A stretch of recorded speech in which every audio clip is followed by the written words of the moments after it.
नमस्कार, आदाब, स्वागत है आप सभी का। आप देख रहे हैं डीएस न्यूज चैनल। वक्त हो चुका है दिन भर की ताजा और बड़ी खबरों की रुख करने का, तो शुरुआत करते हैं सुर्खियों के साथ। महाकुंभ को लेकर अखिलेश यादव का योगी सरकार को सलाह, मिलेगी ट्रैफिक से निजात। दिल्ली की महिलाओं के खाते में इस दिन आएंगे 2500 रुपये, नए आवेदन शुरू। पंजाब में कांग्रेस विधायक प्रताप बाजवा का बड़ा दावा, आपके 30 विधायक हमारे संपर्क में। दिल्ली में कब होगा मुख्यमंत्री का शपथ ग्रहण, सामने आया बड़ा अपडेट। बीजेपी की जीत पर चिराग पासवान बोले, एक तरफ विकास था तो दूसरी तरफ विनाश का मॉडल। सोने के भाव में 500 रुपये का उछाल, चांदी की कीमत में 200 रुपये का गिरावट। जानिए सराफा बाजार में आज का रेट। जी हाँ, एक एक करके पूरी जानकारी आपको विस्तार से देंगे, लेकिन उससे पहले एक छोटी सी रिक्वेस्ट करेंगे दोस्तों।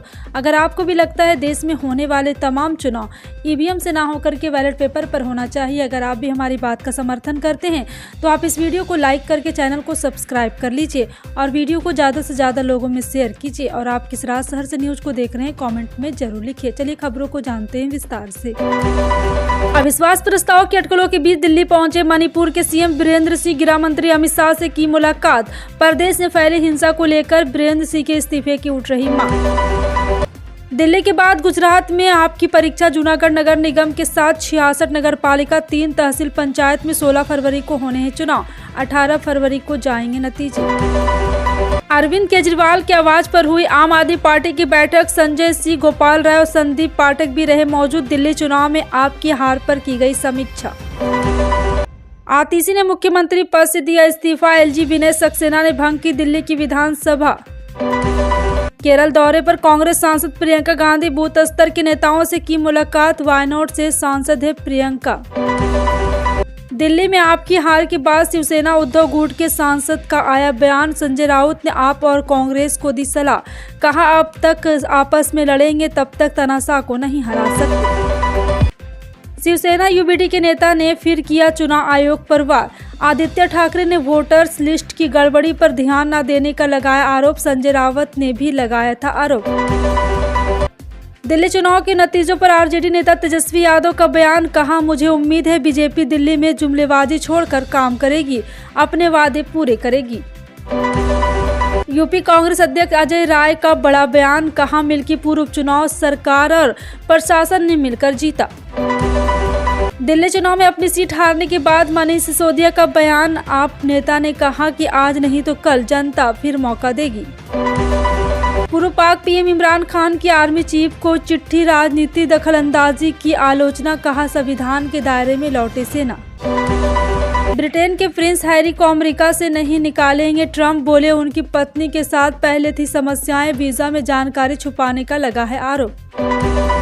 बाइडेन के बाद उनके चहेतों पर ट्रंप का एक्शन, ब्लिंकन और जैक सुलेमान की सुरक्षा मंजूरी की रद्द। ट्रंप प्रशासन में अमेरिका से निर्वासित किए जाने का डर, पार्ट टाइम नौकरी छोड़ रहे भारतीय छात्र। नॉर्थ कोरियाई तानाशाह किम की अमेरिका जापान को चेतावनी, साउथ कोरिया से इनके सिक्योरिटी अलायंस को बताया खतरा। पंजीकृत कंपनियों में प्रशासन को बेहतर बनाने की कोशिश, सेबी ने पेश किया अहम प्रस्ताव, कॉरपोरेट प्रशासन परमानन की सचिव भी लेखा पर रिपोर्ट संबंधी छूट के लिए सुझाव।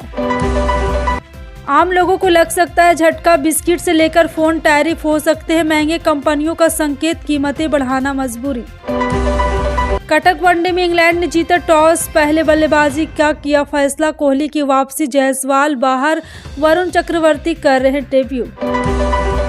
छावा की एडवांस बुकिंग शुरू, निर्माताओं ने रश्मिका मंदाना ने कि नए पोस्टर के साथ साझा किए अपडेट, 14 फरवरी को रिलीज होगी फिल्म। नागा और साई की फिल्म का जबरदस्त क्रैश, मंडलम लिखी देंगे फिल्म।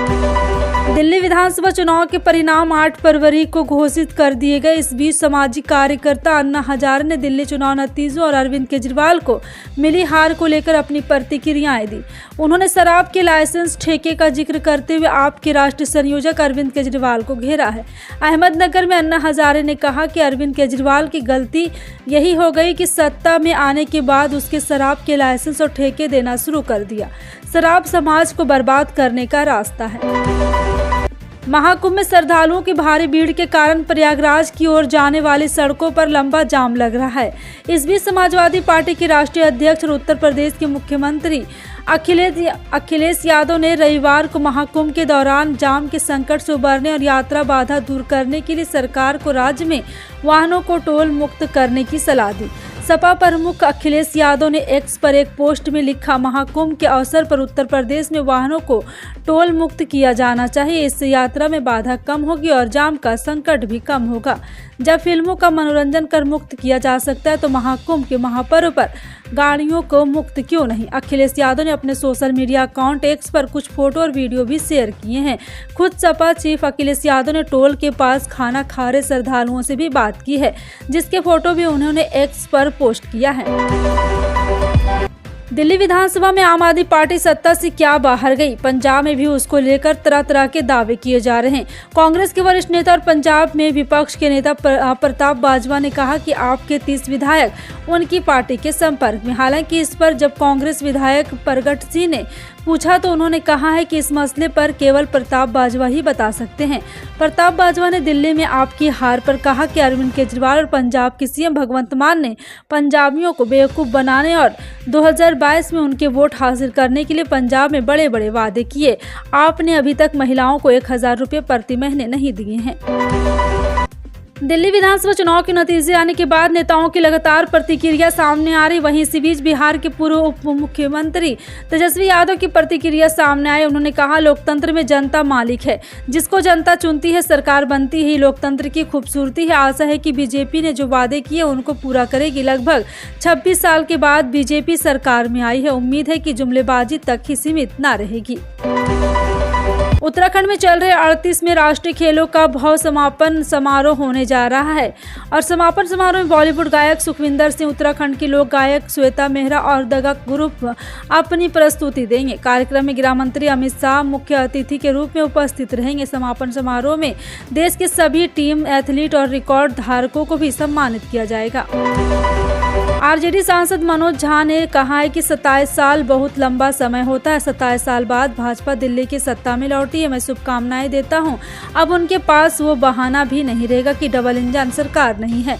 इंडिया गठबंधन एक केंद्रित विचार था। हमें इसे केंद्र में वैकल्पिक सरकार की संभावनाओं के लिए बनाया था तब भी, और सभी दलों को पता था कि राज्यों में हम एक दूसरे के सामने होंगे, ऐसी विसंगतियां होती है।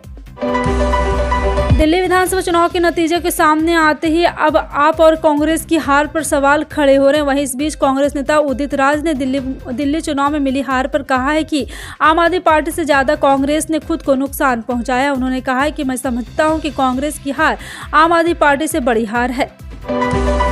हरियाणा के मुख्यमंत्री नायब सिंह सैनी ने दिल्ली विधानसभा चुनाव में भाजपा की जीत का जश्न कुछ इस तरह मनाया कि चाशनी में लपेटकर उन्होंने विपक्ष पर वार किया। दरअसल दिल्ली में हरियाणा भवन में सीएम नायब सैनी ने पार्टी नेताओं के साथ जलेबी बनाई। जलेबी बनाने के बाद उन्होंने पार्टी नेताओं को अपने हाथ से जलेबी भी खिलाई। कांग्रेस नेता सुखविंदर राजपूत ने भाजपा पर हमला बोलते हुए कहा कि भारतीय जनता पार्टी नहीं जानती है कि कुशासन की हार हुई है, झूठ के छल की हार हुई है। जिस तरह से 2013 में आपने झूठ से सत्ता हासिल की, 10 साल तक काम किया नहीं तो निश्चित रूप से उनकी हार हुई। और जिस तरह से हर जगह झूठ बोला गया, आज दिल्ली में झूठ की हार हुई। उन्होंने बीजेपी पर भी निशाना साधते हुए कहा कि जैसे कल झूठ बोलकर देश में सत्ता हासिल करने वालों की हार होगी।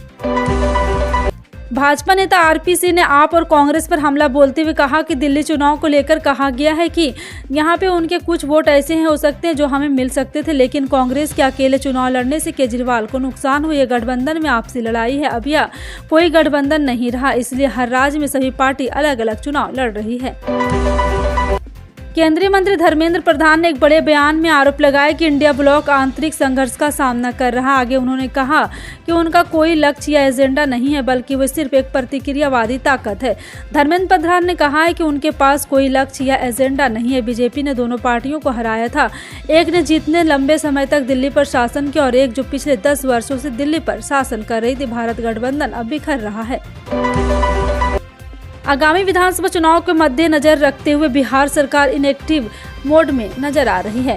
और वहीं इस बीच अगर नगर विकास और आवास विभाग के मंत्री नितिन नवीन दरभंगा पहुंचे।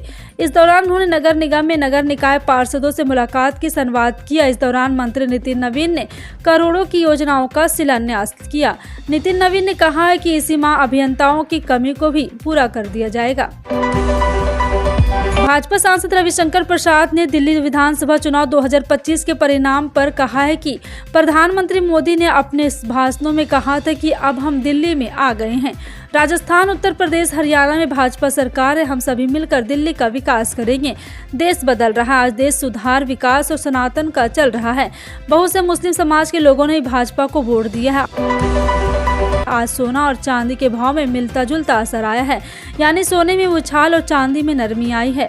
कल दोनों कीमत धातुओं में भाव गिरावट आई थी। एक्सपर्ट के अनुसार वेडिंग सीजन के चलते अभी बाजार की कीमत धातुओं की डिमांड बढ़ रही है, जिनसे इनके भाव में लगातार बढ़ोतरी हो रही है। इसी नतीजा है कि सोना अपने उच्चतम स्तर पर पहुंच गया। आगामी दिनों में भी आम लोगों को सोना और चांदी के भाव में राहत मिलने के आसार नहीं है। अगर आप आज जयपुर सराफा मार्केट सोना चांदी के गहने खरीदने का सोच रहे हैं, इससे पहले सराफा बाजार की रेट जरूर जान ले। 9 फरवरी को सोना और चांदी के भाव लगातार बढ़ते घटते दिखाई दिए। फिलहाल आपका इन सभी खबरों पर क्या कहना है, कमेंट सेक्शन में टाइप करके जरूर बताएं। मिलते हैं अगली बड़ी खबर में, तब तक के लिए जय हिंद।